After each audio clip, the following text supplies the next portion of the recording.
Hey everyone, welcome back to my channel. I'm Sylvia D'Silva. Well, first let me start with this painting.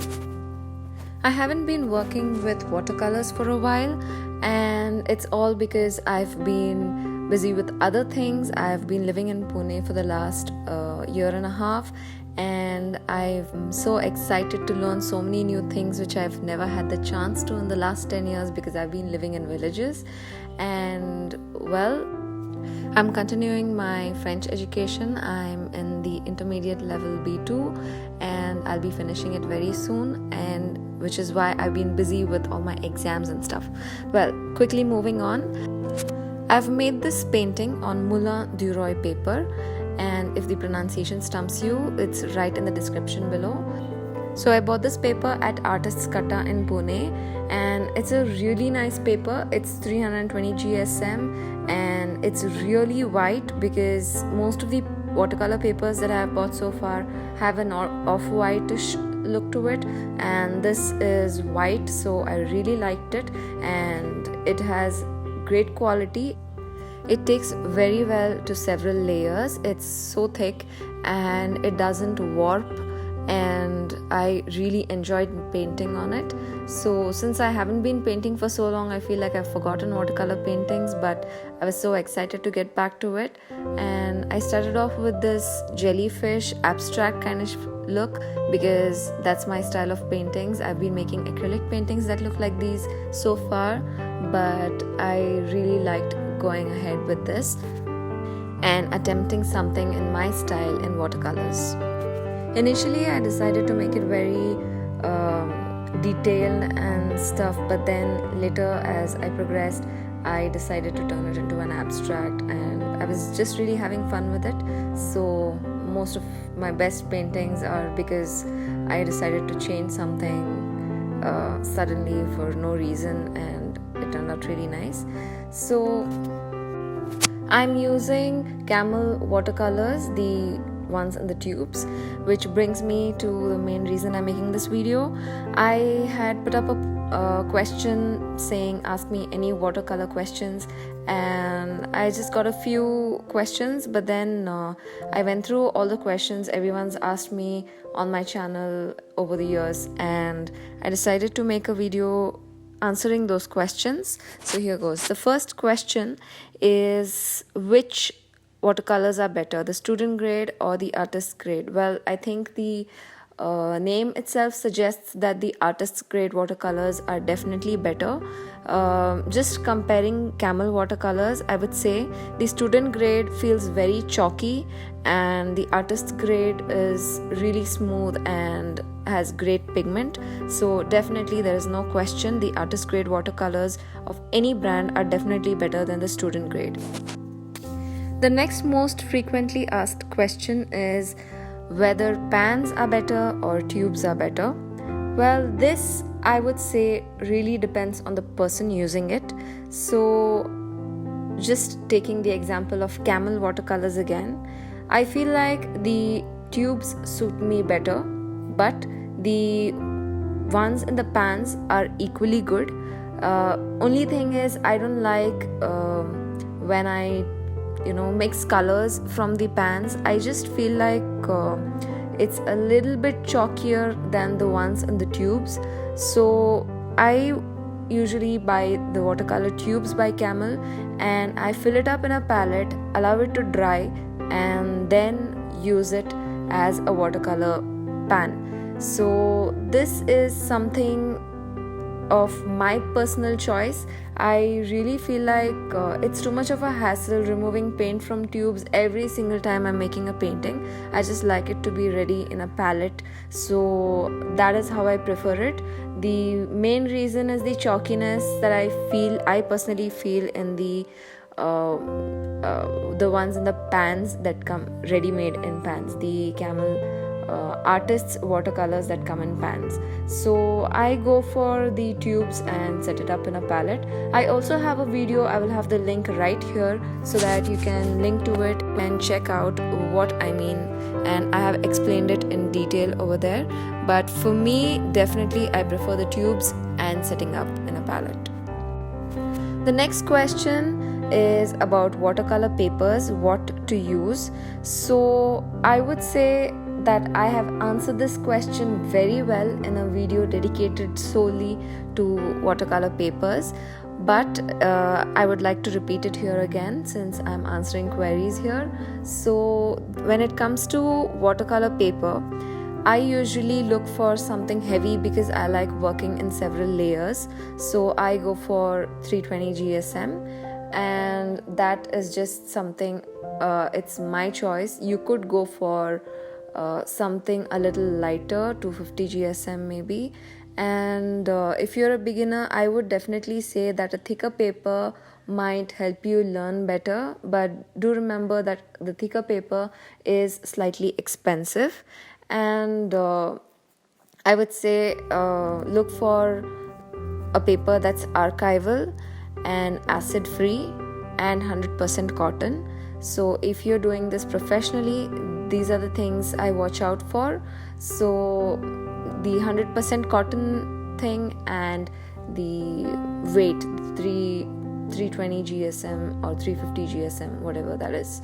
So that is what I go for. I go for the heavier paper and the 100% cotton. But a lot of people do very well with 25% cotton as well. But I personally don't like it and I wouldn't recommend it. But if you're a beginner, I would suggest going for the 25% cotton and something lighter, maybe 250 GSM. There are several companies nowadays manufacturing watercolor paper, selling watercolor papers in India. You can also go for Chitrapat, which I seem to is really reasonable, very not at all expensive, and that is something you can start off as a beginner.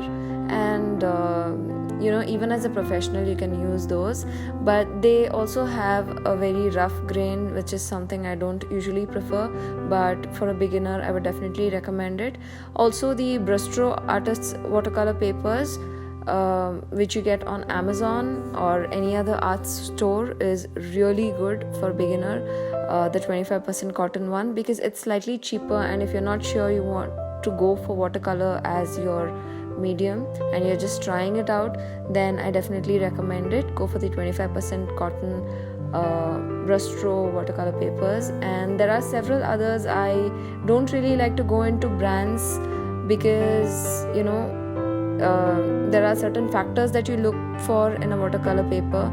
I will have the link for it in the description below, and I'll have a card pop up right here so you can check it out. I was also asked what are the basic watercolor brushes that you need to go for. So I would say that go for any round Decathlon brushes. Look for something soft and you're good to go. So I started off with a size 4, a size 0 and a size 12 round Decathlon brush, and I wouldn't recommend buying the really expensive ones until you are sure you want to continue with watercolor paintings. The next question is about watercolor brushes with barrels. So these are called water brushes, and they come with it's kind of like an ink pen, so you can fill water into it and you can paint, just press and it squirts out a little bit of water which you can use for painting, which is really interesting. I think you can use it for watercolor paintings on the go. So if you're traveling and you don't really have enough stuff with you, you can't really carry too many things, say a container to wash your brushes in, a container to mix your paints in, and so on. So I usually go for this and use paper towels along with it. So how helpful these are, I think if it is only for travel purpose, I would use it, but some people really like using it, so you'll never know until you buy one of them and use it, so you know how well it might help you out. Personally, I don't prefer them. So I guess I have satisfactorily answered most of the questions that I have received, and if you have any more questions regarding watercolors, you can post them in the comments below and I will answer them as soon as possible.